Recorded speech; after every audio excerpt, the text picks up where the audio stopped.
నమస్తే, నేను మీ కృష్ణ చైతన్య మండేలా, మీ ఈవీ కుర్రాడు. ప్రస్తుతం నేను సైటిక్ హబ్ ఈవీ సంబంధించిన డైరెక్టర్ గారు మిస్టర్ వెంకట్ గారితో పాటు అలానే వీళ్ళ టెక్నికల్ టీంతో అయితే ఉన్నాను. ఈరోజు మనం ఒక ఇంట్రో చేయబోతున్నాం, ఎందుకంటే లిథియం అయాన్ బ్యాటరీ సంబంధించిన పేలుళ్ళు అయితే జరుగుతున్నాయి. వీళ్ళు సైటిక్ హబ్ ఈవీ తరపున lithium ion battery manufacturing plant అనేది స్టార్ట్ చేశారు.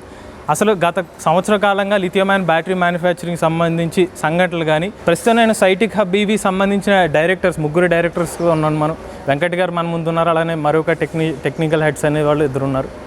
నా మొదటి ప్రశ్న, గత సంవత్సర కాలం నుండి ఎలక్ట్రిక్ వెహికల్ ఇండస్ట్రీ చూసుకున్నట్లయితే కేవలం లిథియం అయాన్ బ్యాటరీ సంబంధించిన కాల్పుల వల్ల, అంటే లిథియం అయాన్ బ్యాటరీ సంబంధించిన పేలుళ్ళ వల్ల 12 మందికి పైగా జనాలు ప్రాణాలు కోల్పోయారు.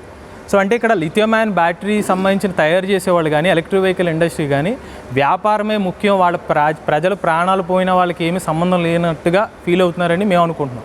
As a lithium ion battery సంబంధించి ప్లాంట్ పెట్టిన వ్యక్తిగా మీ అభిప్రాయం ఏంటి దీని మీద? నమస్తే అండి, కృష్ణ చైతన్య గారు. మీరు అన్నట్టుగా జనాల ప్రాణాలు ముఖ్యమా లేకోకుండా ఏదో కమర్షియల్ ఎలిమెంట్స్ ఉన్నాయని కాదు, కానీ నార్మల్గా ఎవరో కావాలని అలా చేయరు. ఈరోజు మారుతున్నటువంటి టెక్నికల్ ట్రెండ్ని అనుకూలంగా మనం ఈ ఫ్యాక్టరీ స్టార్ట్ చేయడం జరిగింది. మీరు అన్నట్టుగానే ఇంతకుముందు మొన్నటి వరకు లాస్ట్ ఎపిసోడ్స్ వరకు మీకు తెలిసినటువంటి ఇన్ఫర్మేషన్ ఏదైతే ఉందో, ఎందుకంటే మీరు మాకన్నా మీరు మార్కెట్లో ఎక్కువగా తిరుగుతూ ఉంటారు కాబట్టి మీకు దేశం మొత్తం మీద ఎక్కడెక్కడ అప్డేట్స్ ఉన్నాయో మీకు దీని గురించి తెలిసింది.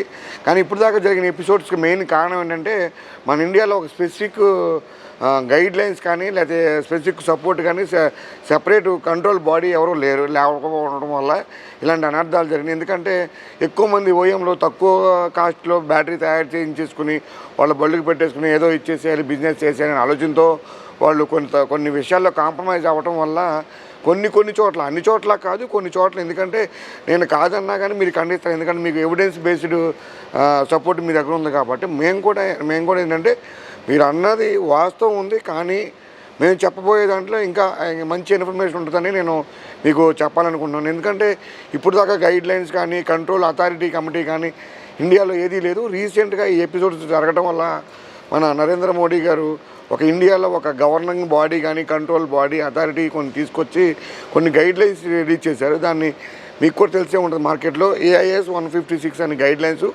తయారు చేసి ఎవరైతే ఈ గైడ్ లైన్స్కి అనుగుణంగా ఉండి ఫాలో అయ్యి ఆ నామ్స్ ఫాలో అయ్యి పొల్యూషన్ అన్ని అప్రూవల్స్ అయితే ఎవరైతే ఉన్నాయో వాళ్ళకు మాత్రమే లిథియం అయాన్ బ్యాటరీ మ్యానుఫ్యాక్చరింగ్ తయారు చేసుకునే అవకాశాన్ని కల్పిస్తూ, అదేవిధంగా ఈ రూల్స్ రెగ్యులేషన్స్ ఎవరైతే పాటిస్తారో వాళ్ళ దగ్గరే బ్యాటరీలు కొనాలని ఎవరైతే ఎలక్ట్రికల్ వెహికల్స్ మ్యానుఫ్యాక్చరర్స్కి ఆదేశాలు ఇవ్వడం జరిగింది. దాంతోపాటుగా ఈ మూడో ఫ్యాక్టరీ అయినటువంటి ఛార్జర్ను కూడా తయారు చేసే వాళ్ళకి కూడా కొన్ని గైడ్ లైన్స్ ఇవ్వడం జరిగింది.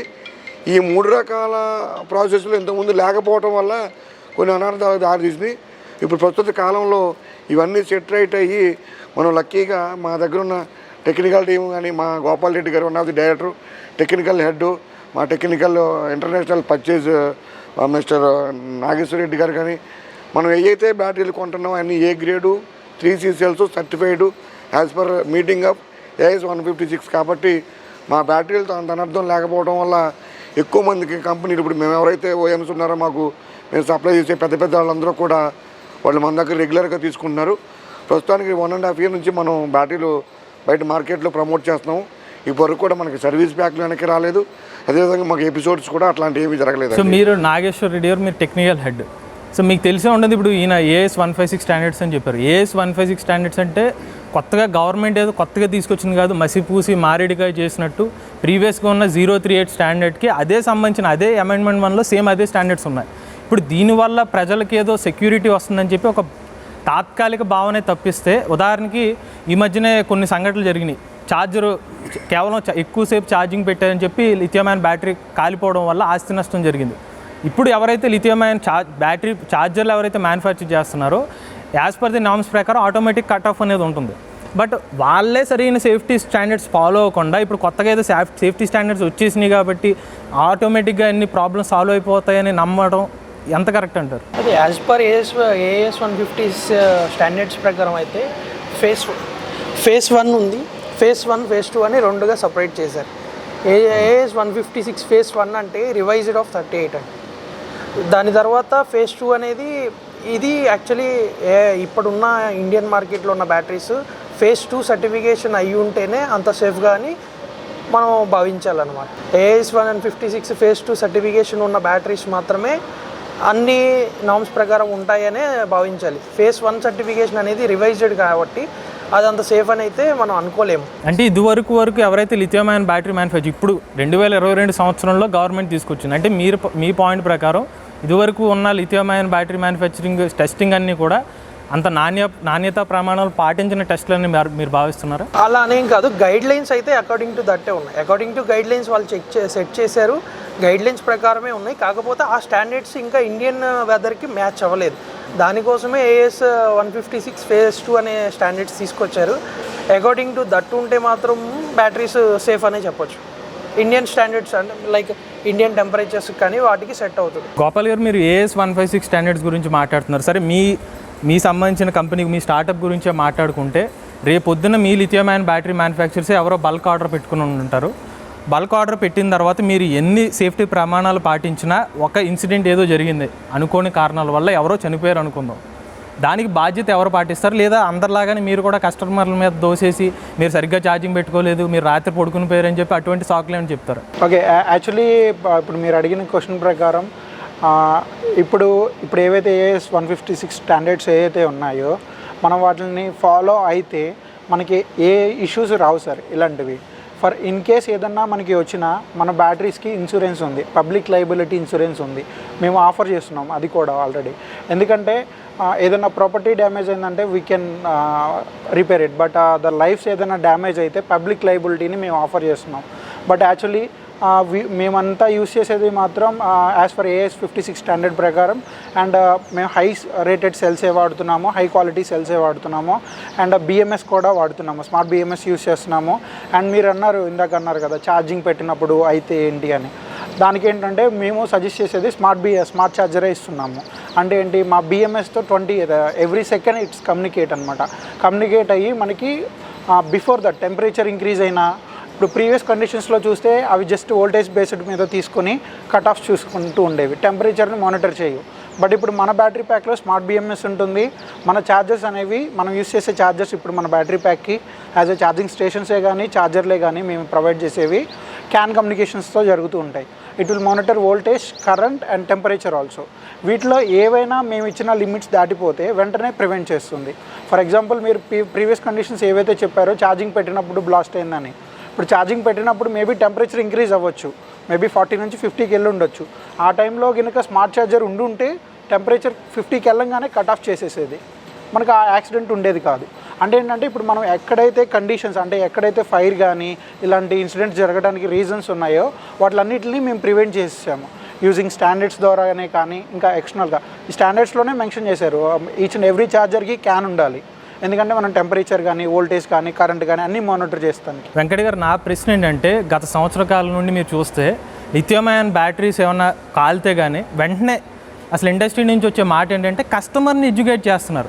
ఏదో కస్టమర్కి ఏదో తప్పు పొరపాటు చేశాడు, అసలు కస్టమర్ ఎందుకండి ఎన్ని సేఫ్టీ టర్మ్స్ అనేవి అతను ఎందుకు ఫాలో అవ్వాలి? ఒక బండి కొంటే మన పొద్దున పడుకుని రాత్రి లేసి హ్యాపీగా డబ్బులు సేవ్ చేసుకున్న పాయింట్లో ఎలక్ట్రిక్ బండి కొంటారు. బండి అమ్మేటప్పుడేమో సార్ మీకు ఎంత రేంజ్ వస్తుంది, మేము ఎంత సేఫ్టీ, మాది బ్రాండ్ అంటాడు. కానీ మీరు బండి కాలిపోతే బ్రాండ్ డెడ్ అంటున్నారు. సో అసలు ఇక్కడ ఎలక్ట్రిక్ వెహికల్ సంబంధించి ఒక ఇష్యూ వస్తే ఎంతసేపు కస్టమర్ని అవేర్నెస్ పాయింట్ ఆఫ్ వ్యూలో దాన్ని బ్లేమ్ చేయడం ఎంత కరెక్టు? యాజ్ ఏ ఒక లిథియం అయాన్ బ్యాటరీ ప్యాక్ మ్యానుఫ్యాక్చరర్గా ఎవరైతే మ్యానుఫ్యాక్చరింగ్ పాయింట్ ఆఫ్ వ్యూలో ఎలా మాట్లాడుతున్నారో అది కరెక్ట్ అంటారా? లేదంటే రెస్పాన్సిబిలిటీ అనేది కస్టమర్ కాదు, మ్యానుఫ్యాక్చర్ ఎవరైతే లిథియం అయాన్ బ్యాటరీ ప్యాక్ తయారు చేసినప్పుడు వాళ్ళు తీసుకోవాలంటారా? మీరు అడిగిన క్వశ్చన్ బాగుందండి కృష్ణ చైతన్య గారు. మీరు స్ట్రైట్గా ఒకటే క్వశ్చన్ అడిగారు డైరెక్ట్గా. ఏంటంటే ఏదైతే ఇన్సిడెన్స్ జరిగిద్దో ఆ ఇన్సిడెన్స్కి బాధ్యుడు కస్టమర్ అని డైరెక్ట్గా అడిగారు. ఇక్కడ ఎలా ఉంటుందంటే మీకు తెలుసు కదా, మనం పూర్వకాలం నుంచి చాలా రకరకాలుగా టెక్నాలజీ అప్డేట్ అవుతున్నప్పుడు వల్ల మనకి డైవర్స్ కొంచెం టెక్నాలజీ టేకింగ్ మనం సపరేట్ అవుతున్నప్పుడల్లా కొంచెం మనకు ఆర్డ్స్ ఉంటాయి.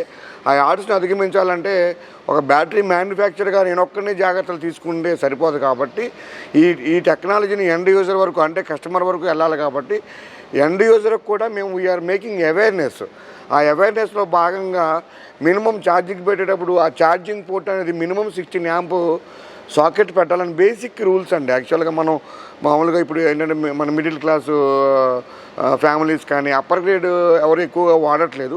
Middle class below middle class customers వాడటం వల్ల వాళ్ళ దగ్గర ఏదైతే ఎగ్జిస్టింగ్ పాకెట్స్ ఉంటాయో దానివల్ల వాళ్ళు అప్గ్రేడ్ చేసుకోకుండా కరెంటు వైర్లు కానీ ఫీజులు కానీ అప్గ్రేడ్ చేసుకోకుండా ఉండటం వల్ల కొన్ని ఒక 20 to 30% ఓన్లీ షార్ట్ సర్క్యూట్ వల్ల ఈ ఫైర్ అవుతుంది. కాబట్టి మేమేమి కస్టమర్ మీద బ్లేమ్ చేయట్లేదు. మాతో పాటు కస్టమర్ కూడా అప్డేట్ అయ్యి టెక్నాలజీని వాడుకుంటే ఇలాంటి ఇష్యూస్ని మనం ఓవర్కమ్ చేసి యాక్సిడెంట్ జరగకుండా ఉండటం చేయవచ్చని మా ఉద్దేశం తప్ప మనం ఏమి వాళ్ళ మీద డైరెక్ట్గా వాళ్ళ మీద వేయట్లేదు. నార్మల్గా బ్యాటరీకి ఛార్జర్కి ఉన్న కమ్యూనికేషన్ మేము స్మార్ట్ BMS వాడుతున్నాము, స్మార్ట్ ఛార్జర్ కూడా వాడుతున్నారు. అలాగే స్మార్ట్ ఎలక్ట్రిసిటీ కూడా వాళ్ళు వాడుకుని వాళ్ళు అప్డేట్ చేసుకుంటే కనుక ఇలాంటి ప్రమాదాలకు మనం తావివ్వకుండా ఉంటామని ఆలోచన అండి. సరే, మీరు చెప్పిన ఎక్స్ప్లెనేషన్ ప్రకారం నా స్ట్రైట్ ప్రశ్న ఒకటి, ఒక ఉదాహరణ తీసుకుందాం. ఒక కస్టమర్ ఎలక్ట్రిక్ బండి కొన్నారు, వాళ్ళు బండి అమ్మినప్పుడు ఇది ఇండస్ట్రీ పరంగా మాట్లాడుకుందాం, మీరని కాదు నేను చెప్పేది, జనరల్గా ఎగ్జాంపుల్ ఎలా జరుగుతుందంటే, సార్ మీరు బ్యాటరీ ఛార్జింగ్ పెట్టేసుకోండి, మీరు రాత్రి మర్చిపోయినా ప్రాబ్లం లేదు సార్, ఆటోమేటిక్ ఛార్జర్ మాకు ఉంది, కట్ ఆఫ్ ఉందంటారు. ఆ కస్టమర్ అలాగే సరే అని చెప్పి మర్చిపోయి వెళ్ళిపోయాడు, అది బ్యాటరీ బ్లాస్ట్ అయింది. ఇప్పుడు ఎవరిది తప్పు అంటారు? ఇప్పుడు అతని కస్టమర్ ఏమో ఆ చెప్పిన ఎవరైతే రెస్పెక్టివ్ సేల్స్ పర్సన్ కంపెనీ పరంగా ఆటోమేటిక్ కట్ ఆఫ్ ఉందనే భరోసాతో బండి కొన్నాడు. ఇప్పుడు ఇండస్ట్రీలో జరిగే అందరూ కూడా ఆటోమేటిక్ కట్ ఆఫ్ ఛార్జర్ అనేది ఆటోమేటిక్ ఇస్తున్నారు. ఇప్పుడు ఆ భరోసా పెట్టినందుకు కస్టమర్ ప్రాణాలు పోయినాయి. కాబట్టి ఇప్పుడు అది రెస్పాన్సిబిలిటీ అనేది మీరు యాజ్ ఏ ఒక లిథియం అయాన్ బ్యాటరీ మ్యానుఫ్యాక్చరర్గా తప్పు ఎవరిది, మీరు ఎవరి సైడ్ ఉంటారు? మీరు అడిగిన దానికి నేను ఒక ఉదాహరణతో చెప్దాం అనుకున్నానండి. నార్మల్గా మార్కెట్లో షుగర్ పేషెంట్ అనుకోండి, మార్కెట్లో షుగర్ పేషెంట్కి రకరకాల ట్యాబ్లెట్లు ఉంటాయి. నాకున్న షుగర్ని బట్టి నేను ట్యాబ్లెట్ వాడుకుంటాను, వేరే వాళ్ళకున్న షుగర్ ప్రకారం వేరే ట్యాబ్లెట్లు వాడుకుంటారు.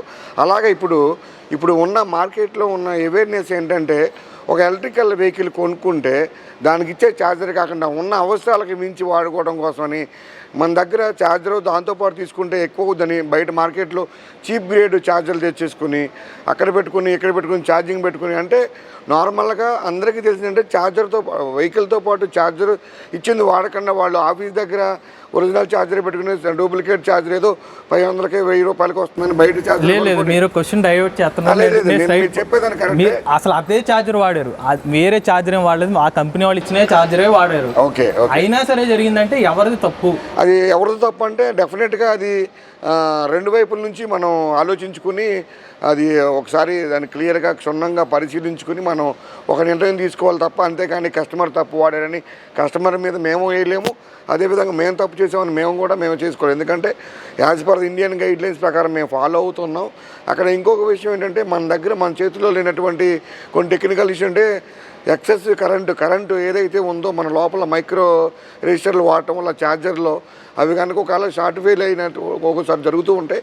ఇది డీటెయిల్గా డిస్కస్ చేసిన విషయం కాబట్టి దాని వరకు బ్లేమ్ అయితే ఇద్దరి మీద తీసుకోవాలని నేను కోరుకుంటున్నాను. నాగేశ్వరరావు గారు, మీరు టెక్నికల్గా బాగా తెలుసు.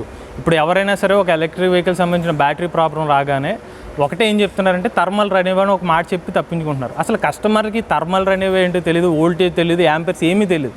వన్స్ ఒక సమస్య రాగానే పెద్ద కంపెనీలు ఏమన్నా చెప్తున్నారంటే పెద్ద ప్రెస్ నోట్ పెట్టి థర్మల్ రన్అవే ఈవెంట్ జరిగింది అంటాడు. అసలు ఆ ఈవెంట్స్ ఏంటి, గేమ్స్ ఏంటి ఎవరికి అర్థం కాదు కస్టమర్కి. సో మీరు ఎక్స్పర్ట్ కాబట్టి అసలు థర్మల్ రన్అవే అంటే ఏంటి, అసలు ఇటువంటి ఇన్సిడెంట్స్ కారణాలు ఏంటి, అసలు ఇటువంటి ఇన్సిడెంట్ ఎందుకు వస్తాయో చెప్పండి. ఈ థర్మల్ రన్అవే అంటే బ్యాటరీలో ఉండాల్సిన టెంపరేచర్ కన్నా అది ఏ ఎఫెక్ట్ అయినా అవనండి, డ్యూ టు ఓవర్ ఛార్జింగ్ వల్ల అవనివ్వండి, లేకపోతే ఏదైనా ఫిజికల్ డ్యామేజ్ వల్ల అవనండి, టెంపరేచర్ ఆటోమేటిక్గా రైజ్ అయిపోతుంది. ఆల్మోస్ట్ 130 degreesకి వచ్చింది అంటే ఒక సెల్ ఆటోమేటిక్గా లోపల ఉన్న ఎలక్ట్రాన్స్ అంతా బయటకు వచ్చేదానికి చూస్తుంది. దానివల్ల ఫైర్ వస్తుంది దాంట్లోంచి. వన్స్ ఒక సెల్ కనుక థర్మల్ రన్అవే అని స్టార్ట్ అయిందంటే ఆ సెల్ నుంచి almost 500 to 600 degrees of temperature release అవుతుంది. ఆ ఒక్క సెల్ వల్ల పక్కన ఉన్న సెల్స్ కూడా ఆటోమేటిక్గా ఈ టెంపరేచర్కి ఎఫెక్ట్ అయ్యి అవి కూడా మళ్ళీ చైన్ రియాక్షన్ జరుగుతుంది అనమాట. థర్మల్ రన్అవే అంటే మీనింగ్ అది. ఈ థర్మల్ రన్అవే అనేది చాలా కండిషన్స్ వల్ల జరగవచ్చు. First thing quality of the cell, అది ఏ గ్రేడ్ వాడారా, grade of the cells is main important అనమాట. ఎందుకంటే ఆ సెల్ కెపాసిటీ 10 ampere అయితే 10 ampere తీయాలి దాంట్లోంచి. అది మ్యానుఫ్యాక్చరర్ కస్టమర్కి ఇచ్చే ముందు చూసుకొని చెక్ చేసుకొని ఇవ్వాలి. కానీ ఏదో ప్రైస్ కోసం 10 ampere బ్యాటరీ ఓకే పర్లేదు ప్రైస్ తగ్గించి అడిగారని 10 ampereకి 5 ampere బ్యాటరీ వేసి ఇచ్చామనుకోండి, అక్కడ సీ రేటింగ్స్ మ్యాచ్ అవ్వకపోతే యాక్చువల్లీ వెహికల్కి 30 ఆంపియర్ ఆఫ్ డిశ్చార్జ్ కావాల్సినప్పుడు 30 ఆంపియర్ ఆఫ్ బ్యాటరీ మనం ఇవ్వాలి అకార్డింగ్ టు సీ రేటింగ్స్ ప్రకారం. లేదు నేను 25 ఆంపియర్ వేసి ఇస్తాను, నాది పర్లేదు 30 ఆంపియర్ అయినా పర్లేదు, నాకు ప్రైస్ తగ్గుతుంది కానీ డీలర్ పాయింట్ ఆఫ్ వ్యూలో ఆలోచిస్తే ఇలానే జరుగుతాయి. థర్మల్ రన్ అవే అనేది మేజర్గా అయితే క్వాలిటీ ఆఫ్ ద సెల్లే డిపెండ్స్ అని. సో ఈవెన్ ఇప్పుడు ప్రామినెంట్ మ్యానుఫ్యాక్చర్స్ 2 వీలర్ కానీ ఈవెన్ 3 వీలర్స్లో కానీ థర్మల్ అనేవి ఈవెంట్ జరిగిందంటే ఫస్ట్ కారణం ఖచ్చితంగా పూర్ క్వాలిటీ సెల్స్ వల్లే జరుగుతుందంటారా? ఫస్ట్ ప్రాబ్లమే అదే అని చెప్పలేము, వన్ ఆఫ్ ది రీజన్ అది కూడా. ఈవెన్ దో ఛార్జర్లో ప్రాబ్లం ఉండొచ్చు, ఛార్జర్లో ఓవర్ ఛార్జింగ్ అవ్వచ్చు, ఛార్జర్ అయిపోయినా BMS quality of the BMS వాడకపోయినా బిఎంఎస్ కట్ చేయదు. ఈవెన్ దో సెల్స్లో క్వాలిటీ లేకపోయినా థర్మల్ రన్ అవే జరిగే ఛాన్సెస్ ఉన్నాయి. ఈ పాయింట్స్ అన్నీ అంతా బ్యాటరీ అంతా కాలిపోయిన తర్వాత ఇది ఏ పాయింట్ వల్ల జరిగింది అనేది మనం అనలైజ్ చేయలేము, ఎందుకంటే అక్కడికి వెళ్తే మనకి ఏం కనపడదు, అక్కడ అంతా బూడిదే ఉంటుంది. ఇది మేజర్ ఇష్యూ. మనం ఎటువైపు నుంచి ప్రివెంట్ చేయాలో అన్ని వైపుల నుంచి ఇప్పుడు ఏఎస్ స్టాండర్డ్స్ ఫేజ్ 2 అనేది అన్ని వైపుల నుంచి క్లోజ్ చేశారు. లైక్ ఓవర్ ఛార్జింగ్ ప్రొటెక్షన్, ఇప్పుడు ఛార్జర్ వల్ల ఇష్యూస్ లేకుండా క్యాన్ కమ్యూనికేటెడ్ ఛార్జర్స్ తెచ్చారు. దాంట్లో ఏంటంటే ఇప్పటివరకు వోల్టేజ్ మానిటరింగే ఉండేది. ఇప్పుడు ఈ standard according to the standard ప్రకారం ఎవ్రీ సెకండ్ సెల్స్ టెంపరేచర్స్ని కూడా మానిటర్ చేస్తారు ఛార్జర్. ఏదైనా ఛార్జర్ ఏమన్నా ఎక్కువ బ్యాటరీలో టెంపరేచర్స్ రైజ్ అవుతున్నాయి అంటే అది మన బిఎంఎస్ ఛార్జర్ కమ్యూనికేట్ అయ్యి ఆపేస్తుంది, ఛార్జింగ్ ఆపేస్తుంది. ఇప్పుడు ఈ standards according to the standards ప్రకారం అయితే ఫేజ్ 2 156 ఫేజ్ 2 ప్రకారం అయితే ఈ బ్యాటరీస్ అన్నీ కొంచెం సేఫ్గా ఉన్నాయి. ఫేజ్ 2 సర్టిఫికేషన్స్ వచ్చిందాక మనం వెయిట్ చేయాలి. మధు గారు, నా ప్రశ్న ఇప్పుడు ఇందాక ఆయన చెప్పారు అసలు క్వాలిటీ సెల్స్ లేకపోవడం వల్ల అసలు ఒక కస్టమర్కి ఒక ఐడెంటిఫికేషన్ ఏమైనా ఉంటుందా? అసలు వీళ్ళు లో క్వాలిటీ బ్యాటరీ ప్యాక్ యూజ్ చేశారని ఎవరికి తెలియదు. ఎవరైనా ఒక సేల్స్ పర్సన్ దగ్గరికి వెళ్తే మా బ్యాటరీ 5 సంవత్సరాలు 7 సంవత్సరాలు అంటారు, కొంతమంది 2000 సైకిల్స్ కూడా వస్తాయి అంటారు. ఏమైనా బండ గుర్తులు ఏమైనా ఉంటాయి ఒక కస్టమర్కి ఏమైనా అవగాహన ఎలా కనిపించేది? అంటే తక్కువ క్వాలిటీ బ్యాటరీస్ అంటే ఆ సెల్స్లో ఏమైనా తక్కువ క్వాలిటీ మెటీరియల్స్ యూజ్ చేయడం వల్ల వస్తుందా? అసలు ఏం కారణాలు? రా మెటీరియల్ ప్రాబ్లమా, కస్టమర్ ఐడెంటిఫై చేసే అవకాశాలు ఏమన్నా ఉన్నాయా? యాక్చువల్లీ వచ్చేసరికి మనకి సెల్ క్వాలిటీ అనేది కస్టమర్ వైపు నుంచి తెలుసుకోవడం కష్టం సార్. ఎందుకంటే మన ఒక ప్యాక్కి 200 నుంచి 300 సెల్స్ ఉంటాయి. అది మొత్తం ఇంటర్నల్గా మనం ఫుల్గా ప్యాక్ చేసేసి ఉంటాం. మనం వీడియోలో కూడా చూసాము. యాజ్ ఎ ఎండ్ కస్టమర్ తను చూడగలిగేది అవుటర్ కేసింగ్ ఒకటే చూడగలడు. తను ఐడెంటిఫై చేయడానికి అయితే ఇట్స్ నాట్ పాసిబుల్. అండ్ ఈ కన్సర్న్ అనేది రాకుండా ఫైర్స్ అనేవి ఇవన్నీ ప్రివెంట్ చేయాలి అంటే యాజ్ ఎ వెహికల్ మ్యానుఫ్యాక్చరర్ నుంచి ఓఈఎం నుంచి అవేర్నెస్ కావాలి. మెయిన్ వీళ్ళ రీజన్స్ ఏంటంటే ఇవన్నీ రీజన్ ఏంటంటే ప్రైస్ ఇష్యూస్. మన ఇండియాలో ఎక్కడికి వెళ్ళినా అడిగే ఫస్ట్ థింగ్ ప్రైస్ ఏంటి, నాకు బ్యాటరీ ఎంత తక్కువకి ఇస్తారు. ఓఎం లెవెల్లో వాళ్ళకి ఒక ఎంతో కొంత ప్రైస్ డిఫరెన్సే వాళ్ళు చూసుకుంటారు. 500 అయినా వాళ్ళకి డిఫరెన్సే యూజ్ లెవెల్లో. అందుకని ప్రైస్ ఇష్యూస్ వస్తున్నాయి సార్. ప్రైస్ ఇష్యూస్ వల్ల లో క్వాలిటీ మెటీరియల్ వాడతారు. ఇప్పుడు మీరు అడిగినట్టు దాన్ని డిటెక్ట్ చేయటం ఎలా అంటే యాజ్ ఎ కస్టమర్గా హీ కెనాట్. ఎందుకంటే కస్టమర్ అనేది తన ఒక్క బ్యాటరీ ప్యాక్ని జస్ట్ తను తీసుకున్న తర్వాత ఒక 4 to 5 months తర్వాతే తెలుస్తుంది అది వర్తబులా కాదా, లేదా అది ఉంటుందా పోతుందా అని. అంటే మేబీ మినిమం 5 months తర్వాతే దాని క్వాలిటీ ఆఫ్ సెల్స్ అనేవి బయటపడుతుంది. ఎందుకంటే కస్టమర్ ప్రామిస్ చేస్తాడు 100 kilometers అంటాడు, 6 months తర్వాత తగ్గుతూ వస్తుంది స్లోగా. క్వాలిటీ సెల్ లేకపోతే అన్బ్యాలెన్స్ అయిపోయి మనకేంటంటే కెపాసిటీస్ తగ్గిపోతూ ఉంటాయి, ప్రాపర్గా ఛార్జింగ్ అవ్వదు, ప్రాపర్గా డిశ్చార్జ్ అవ్వదు. అదే క్వాలిటీ ఆఫ్ సెల్ వాడితే అప్ టు దట్ సైకిల్స్, అంటే వాళ్ళు ఏదైతే మెటీరియల్ డేటా షీట్లో మెన్షన్ చేసినంత వరకు అదే కెపాసిటీ అదే మొత్తం స్టాండర్డ్ ప్రొసీజర్ వాడితే ఫ్యాక్టరీలో నీట్గా వస్తుంది. అంటే దీంట్లో చాలా ఇష్యూస్ ఉన్నాయి సార్. సెల్ క్వాలిటీ ఉంటుంది, సెల్ క్వాలిటీ రా మెటీరియల్ అది మనం జడ్జ్ చేయలేం. యాజ్ ఏ మ్యానుఫ్యాక్చరర్ లెవెల్లో మాత్రమే తెలుస్తుంది, బ్యాటరీ మ్యానుఫ్యాక్చరర్ లెవెల్లోనే తెలుస్తుంది. అది డెఫినెట్గా ఓఎంకి డెఫినెట్గా తెలిసే ఇస్తాము. బట్ ఓఎంస్కి మెయిన్ ఇష్యూ ఏంటంటే ప్రైజింగ్ ఇష్యూ. బట్ ఇప్పుడు ఈ AS 156 వచ్చిన తర్వాత definitely we need to follow that standards. Then మనం అయితే ఈ ఇష్యూస్ అన్నీ రెక్టిఫై చేయొచ్చు మ్యాక్సిమం. అంటే మీరు చెప్పిన మాట బట్టి లిథియం అయాన్ బ్యాటరీ కొంటున్నారంటే కస్టమర్లు దేవుడి మీద భారం వేసినట్టని మనం భావించవచ్చు. పైగా మీరు ఈ క్లియర్గా చెప్తుంది మ్యానుఫ్యాక్చర్ లెవెల్లోనే తెలుస్తుంది కాబట్టి ఈవెన్ ఒక మ్యానుఫ్యాక్చరరు అదే బ్యాటరీని ఒకళ్ళు 20,000 అమ్ముతుంది తక్కువ బ్యాటరీ అని మీకు చెప్పడానికి లేదు. పోనీ అదే ఒకడు 50,000 అమ్మి తక్కువ సెల్స్ అమ్మినా తెలియడానికి తెలియదు.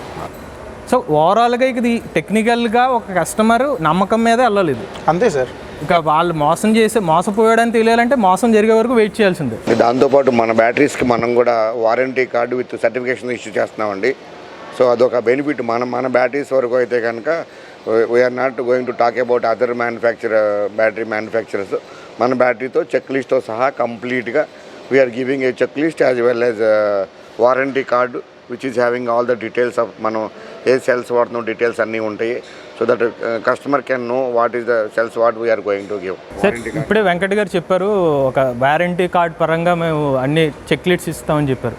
సరే మీకు ఇండస్ట్రీలో జరిగే ఒక ప్రాక్టీస్ గురించి బాగా తెలుసు, lithium ion battery manufactures manipulation ఎలా చేస్తారని. మీరనే కాదు ప్రతి ఒక్కళ్ళు జరిగేది, ఒక కస్టమర్ కొన్నప్పుడు మీకు 3 సంవత్సరాలు వారంటీ వస్తుందని చెప్తారు, కానీ ఒక 2 సంవత్సరాలు అయ్యే లోపల 100 కిలోమీటర్ల రేంజ్ కాస్త 70-60 పడిపోతుంది. కస్టమర్ భయపడతాడు, కొన్న 2 సంవత్సరాలకి రేంజ్ పడిపోయింది అంటారు.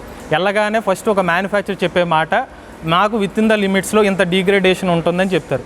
సో అసలు ఎందుకని ఒక మ్యానుఫ్యాక్చర్ మీరనే కాదు ఓవరాల్ ఇండస్ట్రీ వైడ్గా ఒక కస్టమర్కి ఇలా డీగ్రేడేషన్ జరుగుతుందని చెప్పి ఎందుకు అవేర్నెస్ క్రియేట్ చేయట్లేదు? కేవలం అది మార్కెటింగ్ పర్పస్ కోసమే ఒక బ్రహ్మాస్త్రంగా ఉపయోగించి కస్టమర్ల యొక్క నమ్మకాన్ని కూడా దోచుకుంటున్నారని ఒక కామన్ మ్యాన్కు ఉన్న ఒక బలమైన విషయం అది. సో మీరు ఎవరైనా కూడా 80% ఒక డీగ్రేడేషన్ అనే పాయింట్ని ఎందుకు హైలైట్ చేయట్లేదు? దీని వెనకాల కారణం ఏంటి? హైలైట్ చేయట్లేదు అని కాదు, ఇచ్చిన వారంటీ కార్డ్స్లో కానీ ఏ టర్మ్స్లో అయినా పాయింట్ ఉంటుంది. కాకపోతే కస్టమర్కి ఏది బాగుంటుందో అదే చెప్తారు వస్తాయి. ఈ వెనకది అన్నీ మనమే ఎడ్యుకేట్ చేయాలి కస్టమర్కి. యాజ్ ఏ వెహికల్ ఈరోజు నేను డీలర్ పాయింట్ ఆఫ్ వ్యూలో చూస్తే ఈరోజు ఎంత వెహికల్ అమ్మేమని ఉంటుంది, కానీ ఈ కస్టమర్ని ఎడ్యుకేట్ చేశారా చేయలేదా అనేది వారంటీ టర్మ్స్లో ఖచ్చితంగా ఉంటుంది. అది కస్టమర్ అంతవరకు చూసుకుంటేనే బెటర్. అంటే లిథియం అయాన్ బ్యాటరీ మ్యానుఫ్యాక్చర్స్ అబద్ధం చెప్పట్లేదు, నిజాన్ని మాత్రమే దాస్తున్నారని అనుకోవచ్చా? దాస్తున్నారని ఎక్కడ ఉంది? టర్మ్స్ అండ్ కండిషన్స్లో క్లియర్గా మెన్షన్ చేస్తాను. మీరు అన్నట్టుగా చూద్దాం, ఇప్పుడు ఒక బ్యాటరీ బండి కొన్నప్పుడు కస్టమర్ ఫస్ట్ ఏం అడుగుతారు, రేంజ్ ఎంత అంటారు, బ్యాటరీ 3 సంవత్సరాలు 4 సంవత్సరాలు లైఫ్ అని చెప్తారు. నిజంగా మీ తెలిసిన ఖచ్చితంగా మీరు గ్రౌండ్ లెవెల్ రియాలిటీ తెలిసే ఉంటుంది.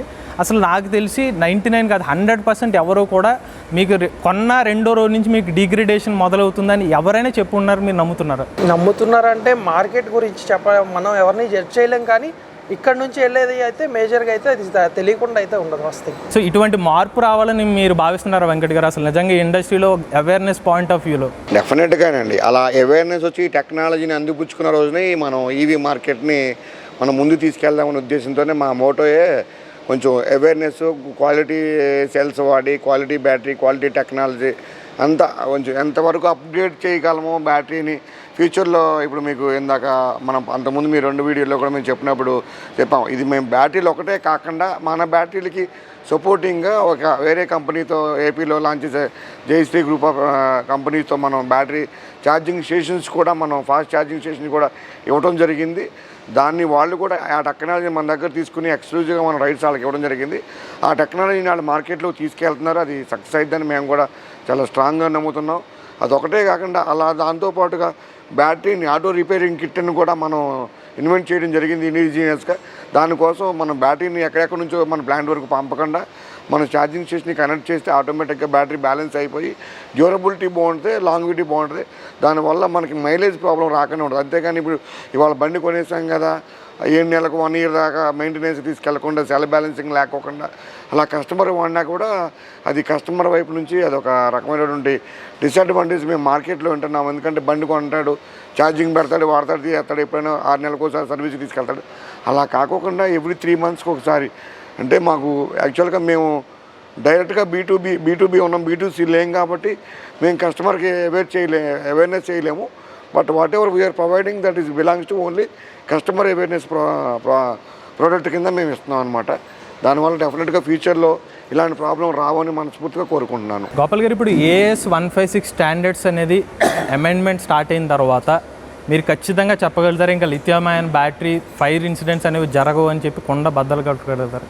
ఎస్ సార్, డెఫినెట్గా జరగవు. కానీ ఈచ్ అండ్ ఎవ్రీ మ్యానుఫ్యాక్చరర్ ఖచ్చితంగా AS 156 నామ్స్ ఫాలో అవ్వాలి సార్, phase 1 అండ్ phase 2. ఎందుకంటే ఈ ఫైర్ యాక్సిడెంట్స్ కానీ థర్మల్ రన్ అవేని ప్రివెంట్ చేయడం కోసమే ఈ phase 2 అమెండ్మెంట్ ఉంది. ఇది కనుక ఈ టెస్ట్ ప్రతి ఒక్కళ్ళు ARI టెస్టింగ్స్ కనుక పాస్ అయితే డెఫినెట్గా మనం రెక్టిఫై చేయొచ్చు. ఈ థర్మల్ రన్ అవే కానీ ఈ ఇన్సిడెంట్స్ అన్నిటినీ రెక్టిఫై చేయొచ్చు. బట్ ఏంటంటే ప్రతి ఒక్కళ్ళు అవ్వాలి. దాంతోపాటు కస్టమర్స్ కూడా సపోర్ట్ చేయాలి. ఎందుకంటే మేము మా వైపు నుంచి మేము ఎంత ప్రికాషన్స్ ఇచ్చినా, అంటే మేము ఇప్పుడు చెప్పాము, మేము అంటే ఛార్జర్లో ఏమేమి యాడ్ చేసాము, బ్యాటరీ వైపు నుంచి ఏమేమి యాడ్ చేసాము, అంటే టెంపరేచర్ మానిటరింగ్స్ కానీ ఈచ్ అండ్ ఎవ్రీథింగ్ కానీ, అండ్ నెక్స్ట్ ఛార్జర్ వైపు నుంచి క్యాన్ ప్రోటోకాల్ ఎలా యాడ్ చేసాము, మేము ఎంత యాడ్ చేసినా కస్టమర్ వైపు నుంచి కూడా సపోర్ట్ ఉంటుంది. కస్టమర్ సపోర్ట్ ఉంటుంది కదా. కస్టమర్ సపోర్ట్ మీన్స్ ఏంటంటే సార్, మనం ఈచ్ అండ్ ఎవ్రీథింగ్ వారంటీ కార్డులో మెన్షన్ చేస్తాం. అంటే ఏంటి, మనకి వారంటీ ఎలా ఉంటుంది అంటే, వారంటీ మీన్స్ ఏంటంటే బ్యాటరీ మీరు సేఫ్ రీజన్స్లో ఎలా వాడాలి. ఇప్పుడు మీరు ఏ ప్రోడక్ట్ తీసుకున్నా దానికి ఒక సమ్ బౌండరీస్ ఉంటాయి. ఇప్పుడు నార్మల్గా మేము చాలా మ్యానుఫ్యాక్చరర్ మాకు రిటర్న్ బ్యాటరీస్ ఉంటాయి, మేము అప్పుడప్పుడు చూస్తూ ఉంటాం.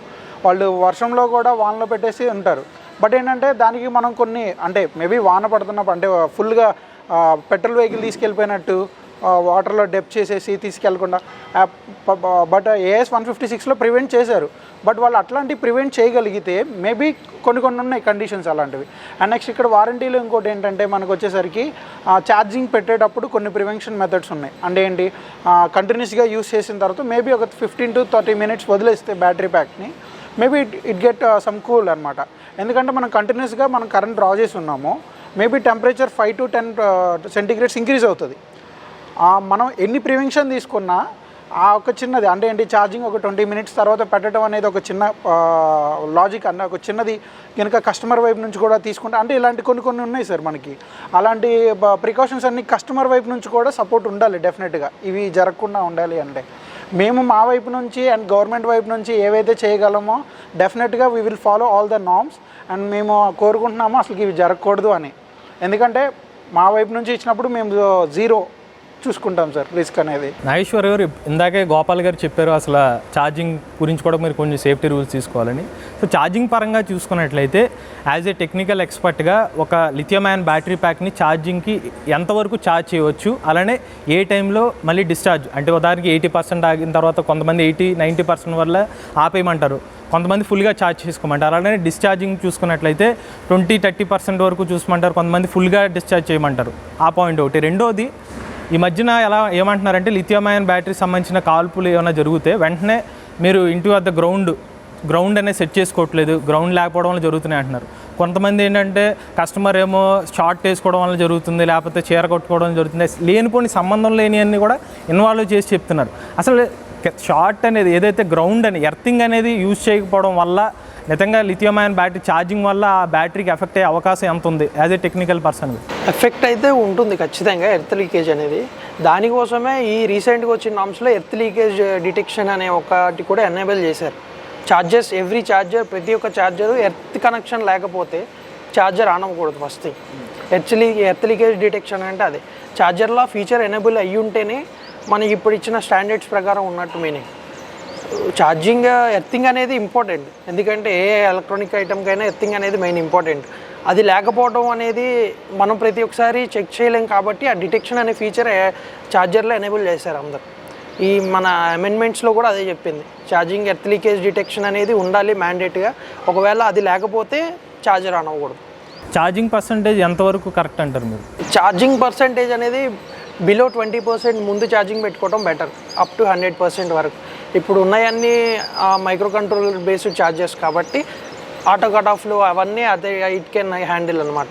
ఒకవేళ అక్కడ కూడా అవ్వకపోతే, ఫర్ ఎగ్జాంపుల్ అవ్వకపోతే BMS కెన్ కంట్రోల్ చేస్తుంది.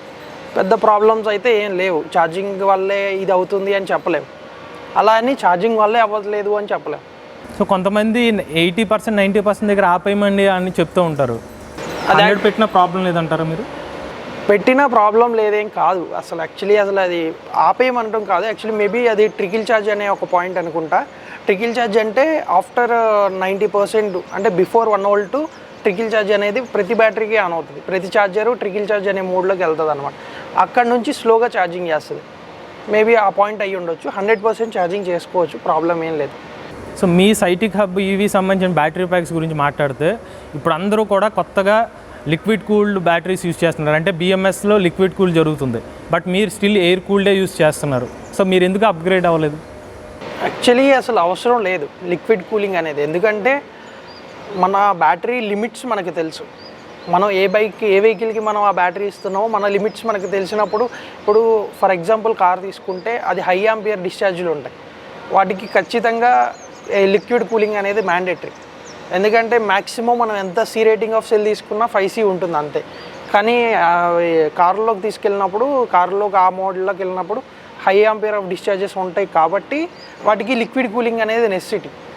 ఇప్పుడు మన 2 వీలర్ కానీ 3 వీలర్కి వెళ్ళినప్పుడు లిమిటెడ్ ఆఫ్ కరెంట్స్ ఉంటాయి.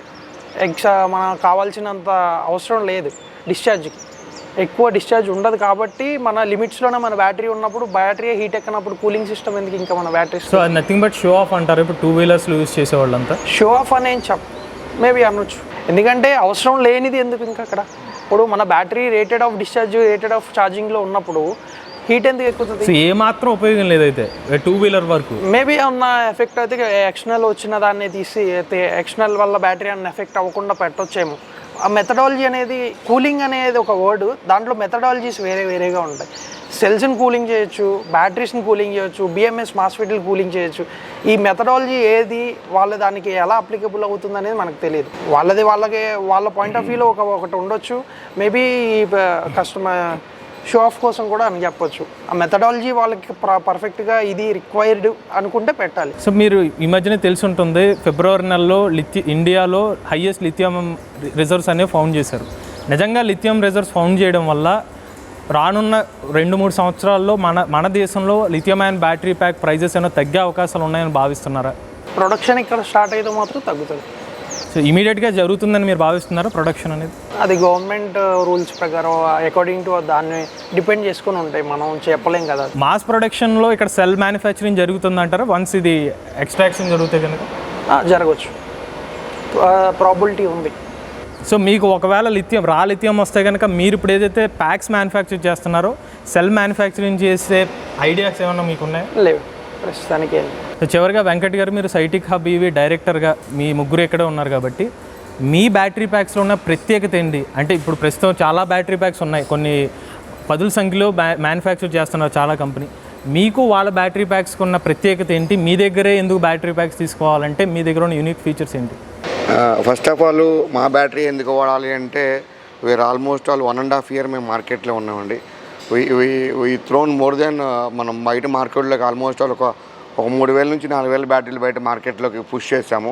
విత్ ఆల్ ఇంటర్నల్ టెక్నాలజీతోనే, ఇండిజినియస్ టెక్నాలజీతోనే మనం అన్నీ చేయడం జరిగింది. బిఎంఎస్ కానీ టెక్నాలజీ కానీ సెల్ సెపరేటర్స్ కానీ ఏదైతే ఇప్పుడు ఏదైతే మీరు అమెండ్మెంట్స్ గురించి మాట్లాడుకున్నారో, AIS 156 అమెండ్మెంట్స్ మాట్లాడుకున్నారో, మేము already from the beginning of our ఈ యొక్క సంస్థ స్టార్టింగ్ నుంచి కూడా మేము అది ఫాలో అవుతూ మేము ఫాలో అట్లే రీఎన్ఫోర్స్ చేసి కొత్తగా ఇవ్వడం కూడా మేము కూడా అప్డేట్ చేసుకుని సెల్ సర్టిఫికేషను ప్రతిదీ ఏ బ్యాటరీ వెళ్ళినా ప్రతిదీ కూడా యూనిక్ మా ఐడెంటిటీ ఉంటుంది మన బ్యాటరీస్కి.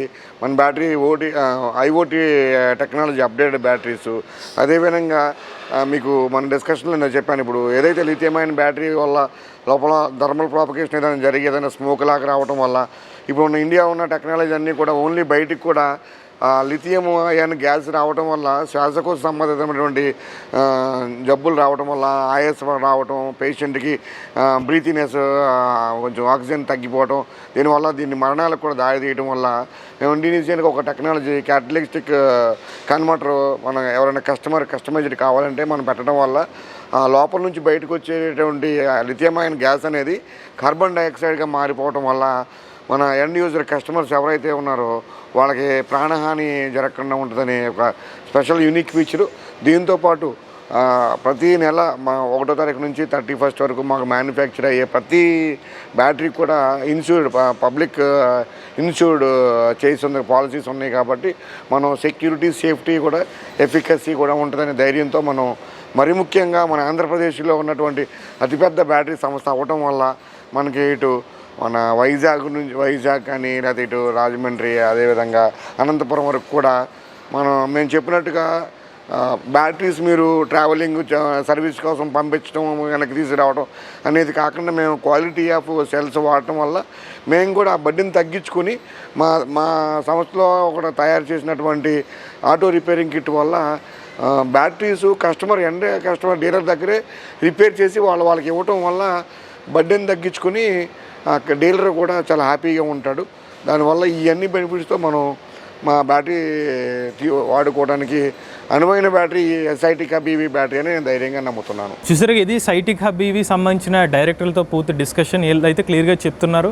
సో వీళ్ళు యూస్ చేస్తున్న లిథియం అయాన్ బ్యాటరీ ప్యాక్స్లో AS156 సంబంధించిన ఫ్రెష్ రూల్స్ కూడా మేము ఇంప్లిమెంట్ చేస్తామని చెప్తున్నారు. ఒకవేళ యూస్ చేస్తే అసలు ఎలక్ట్రిక్ వెహికల్ సంబంధించిన బ్యాటరీ ఫైర్ ఇన్సిడెంట్స్ అనేవి నమోదు కావని చెప్పి వీళ్ళు ధీమాగా కూడా వ్యక్తపరుస్తున్నారు. ఈవెన్ AS సంబంధించిన ఫేజ్ టూ ఏదైతే కొత్తగా తీసుకొచ్చారో దాన్ని యూస్ చేస్తే కనుక ఖచ్చితంగా లిథియం అయాన్ బ్యాటరీ ప్యాక్స్లో అసలు ఫైర్ ఇన్సిడెంట్ అనేవి జరగవని చెప్పి ధీమా వ్యక్తం చేస్తున్నారు. మరొకటి వీళ్ళ బ్యాటరీ ప్యాక్స్లో ఏంటంటే ఒక కెటలిస్ట్ని కూడా యూస్ చేస్తున్నామని చెప్తున్నారు. As per the OEM requirement ప్రకారం ఆ కెటలిస్ట్ని యూస్ చేయడం వల్ల ఇన్ కేస్ ఒక ఎమర్జెన్సీ టైంలో కనుక ఆ హార్మ్ఫుల్ గ్యాసెస్ రిలీజ్ అయినప్పుడు దాన్ని కూడా ఇది కార్బన్ డైఆక్సైడ్ కింద కన్వర్ట్ చేస్తుంది కాబట్టి మనుషులకి ప్రాణహాని అనేది తగ్గుతుందని చెప్పి వీళ్ళ ధీమా అనేది వ్యక్తం చేస్తున్నారు. ఓవరాల్గా ఇది సైటిక్ హబ్ ఈవీ సంబంధించిన బ్యాటరీ ప్యాక్ మ్యానుఫ్యాక్చరింగ్ సంబంధించిన ప్రతి ప్రశ్నకి సమాధానం.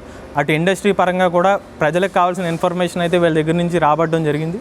మనం పూర్తిగా అసలు లిథియం అయాన్ బ్యాటరీ మ్యానుఫ్యాక్చరింగ్ ఎలా జరుగుతుంది, ఒక సెల్ నుంచి బ్యాటరీ ప్యాక్ ఎలా తయారవుతుంది అనేది, వీళ్ళ బిజినెస్ మోడల్ ఏంటనేవి ఫస్ట్ సెకండ్ వీడియోస్లో మనం డిస్కస్ చేసిన దానికి సంబంధించి లింక్స్ అనేది డిస్క్రిప్షన్లో ఇస్తున్నాం. ఎవరైతే B2B సంబంధించి ఈ బ్యాటరీస్ కావాలనుకున్నట్లయితే మన స్క్రీన్ మీద చూపించే నెంబర్కి కాంటాక్ట్ అవ్వచ్చు. అలానే మీరు ఎవరైనా ఎలక్ట్రిక్ వెహికల్స్ సంబంధించిన వెహికల్స్ యూస్ చేస్తున్నట్లయితే మీ కస్టమర్ రివ్యూని మాతో షేర్ చేద్దాం అనుకున్నట్లయితే స్క్రీన్ మీద కనిపించే నెంబర్కి అనేది మీరు వాట్సాప్ చేయండి, లేదంటే మన డిస్క్రిప్షన్లో అందించే ఫామ్ లింక్ని ఫిల్ చేయండి. ఆటోమొబైల్ ఇండస్ట్రీకి సంబంధించిన వీడియోస్ కోసం MVS ఆటో తెలుగు ఛానల్ని సబ్స్క్రైబ్ చేసుకోండి. ఆర్టిఫిషియల్ ఇంటెలిజెన్స్ కంటెంట్ కోసం AI తెలుగు ఛానల్ని సబ్స్క్రైబ్ చేసుకోండి. Charge the nature, drive the future with Cytic Hub EV batteries. But if I lay down